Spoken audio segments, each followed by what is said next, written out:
এই তো আমার তরকারি হয়ে গেছে, লাবড়া তরকারি মাখা মাখা হয়ে গেছে। তরকারি এখন ঢালবো। এই তো আমার তরকারি হয়ে গেল।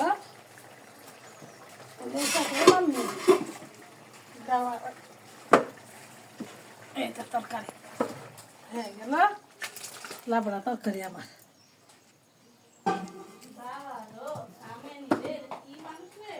হ্যাঁ, রুটি খাবে তুমি? লাবড়া দিয়ে ঝোল দিতে বেশি, ঝোল তরকারি বেশি দিস না।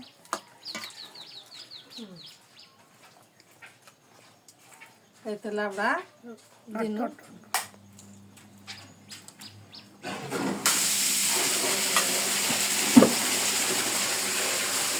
No.